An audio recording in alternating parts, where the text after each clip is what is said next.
Happy Sisterhood United Night. Are you glad to be here? Man, I am so happy to be here with all of you. There's no other place that I'd rather spend a Monday night. What are Monday nights for anyway? There's no Monday night football. You're just like first day of the week trying to get back into a groove again. So what a great way to kind of kick off your week. And I'm totally excited because tonight is the night of the Shine 2013 reveal. Whoa. I'm going to talk a little bit about that at the end, but hey, can you just help me really quick? Would you help me welcome our online audience tonight? If you're watching online, we are so glad that you're joining us. We trust that God is going to speak to you tonight, that you're going to enjoy your experience with us. Thank you for making us a part of your evening tonight. And this is Sisterhood United, so that means we have sisterhood from all over Celebration Church, not just the arena, Midtown. What are we calling it now? We still call this Midtown? We like change names. Okay, so we've got Orange Park represented, St. John's represented, Hardy County represented, St. Augustine. We've got people watching online from Northern Ireland, from Costa Rica, and all over the map. Zimbabwe will be tuning in soon. They're going to get a copy of this message. So let's just right now just give them a shout out. Tell them thanks for joining in. Thank you for coming all the way out here. It's going to be an incredible night. So glad to be here. Another big breakthrough tonight is that I'm actually, for the first time ever, preaching from an iPad. So, yes, it's a direction I've wanted to head for a long time, and a series of unfortunate events just kind of led up to the thing that is happening tonight. So here I am, a little bit before I was ready, but it's okay. So if I seem a little confused once in a while, know that I'm learning how to use an iPad. I used to be kind of old school. I love to have actual paper, but I'm going to try. I'm going to give this a try. So are you with me? Hey, why don't you just open your Bibles up to Exodus chapter 2. We're going to start reading at verse 1. You know, I've been studying the Bible for a long time, kind of calculated up all the years. And as of right now, I've been studying the Bible for 27 years. That's a long time. I'm impressed with myself. I really am. 27, I know a lot about the Bible. Not as much as I will know by the grace of God, probably not as much as I should know. But man, 27 years, you learn a lot. But you know, the longer I read and study the Bible, the more fascinated I become with the space between the words. The more fascinated I become with the things that are left out of the Bible, the things that are left unsaid, things that I and people like me would like to know. For example, how many of you would really love to know what Esther's wedding dress looked like? I mean, the whole book is about a wedding. Who talks about a wedding and leaves out the dress? No woman I know. Proof again that a man wrote that book. Because if a woman wrote that book, it would be starting with the shoes. Okay, she came out. These are her shoes. They had this around the hem. The train was this long. And there would be like maybe 3 chapters. You know, when Stefan goes to an event without me, if he goes to a wedding or something or an event, I say, well, how was it? It was great. No, how was it? It was good. No, listen, I'm going to keep asking you that question until you give me girl details. That means I need you to start at the beginning of the night, like you drove up, and then what? He's like, here we go. If this doesn't take you 30 minutes, you're not telling me enough. Or how about this one? How many of you would really have appreciated knowing what Jesus looked like? Hello, that would have been pretty helpful. It'd be nice to know, like imagine him in your mind while you're reading the Gospels instead of thinking of some kind of Renaissance painting.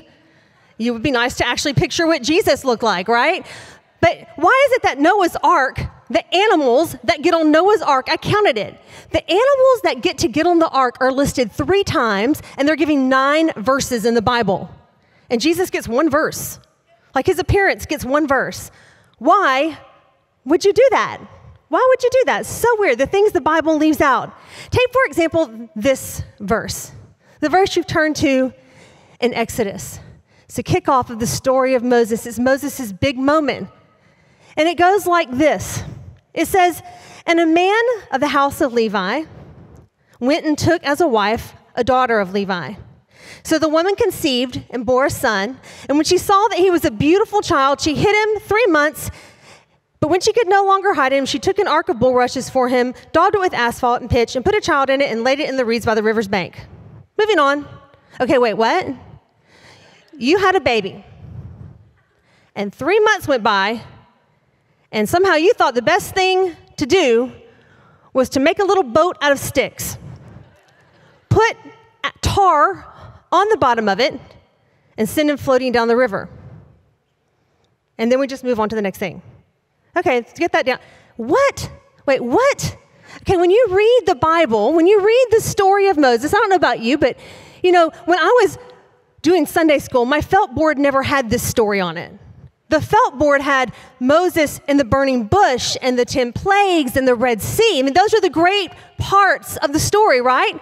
Those are the climactic moments. Those are the pivotal moments of the story. We rush through the moments like this to get to the Red Sea because those are the parts that count, right? But I kind of think we need to take another look because to me, a pretty pivotal moment happened in the hut of a Hebrew slave and his wife way before the Red Sea ever parted.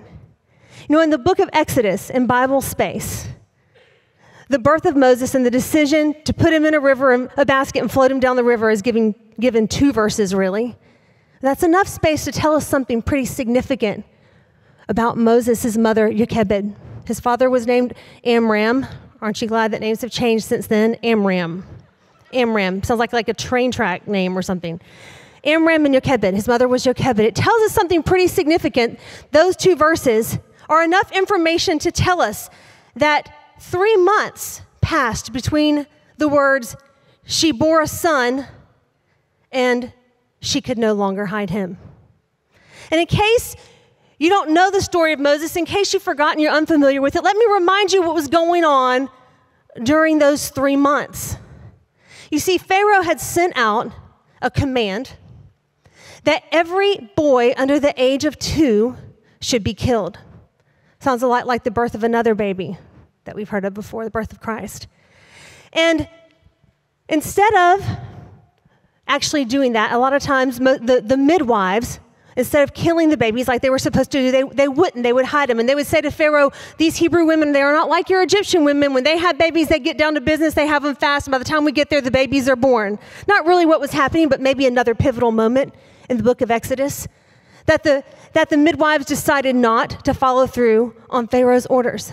But around Jochebed, babies were being born every single day, some boys and some girls. And Pharaoh had this command about the boys that none of them were to be allowed to live.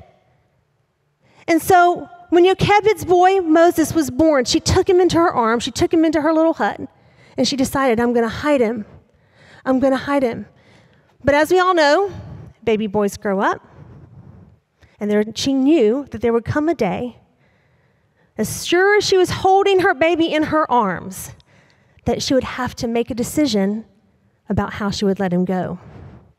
Now, the Bible doesn't tell us, thankfully. It also leaves out the details of the killings over those 3 months. It's too horrible to really imagine what was going on around Jochebed, what she was dealing with during that time. It's awful. I'm thankful that the Bible leaves things like that out.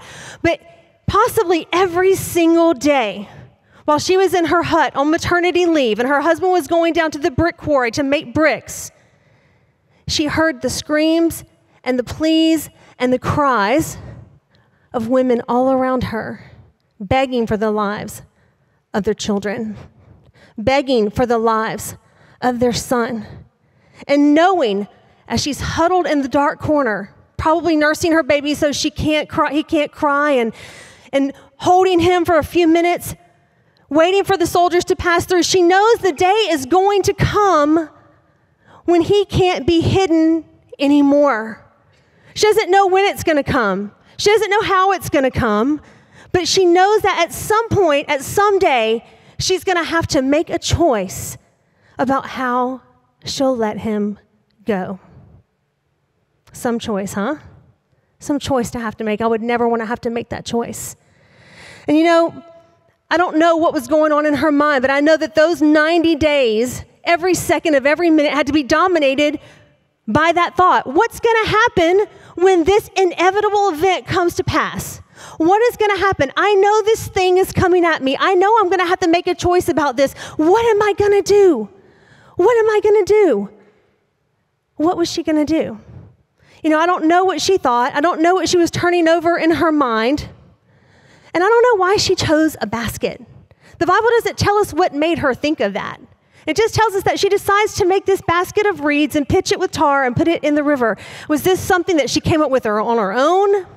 Was it something that women frequently did just to buy themselves time? Sometimes it worked.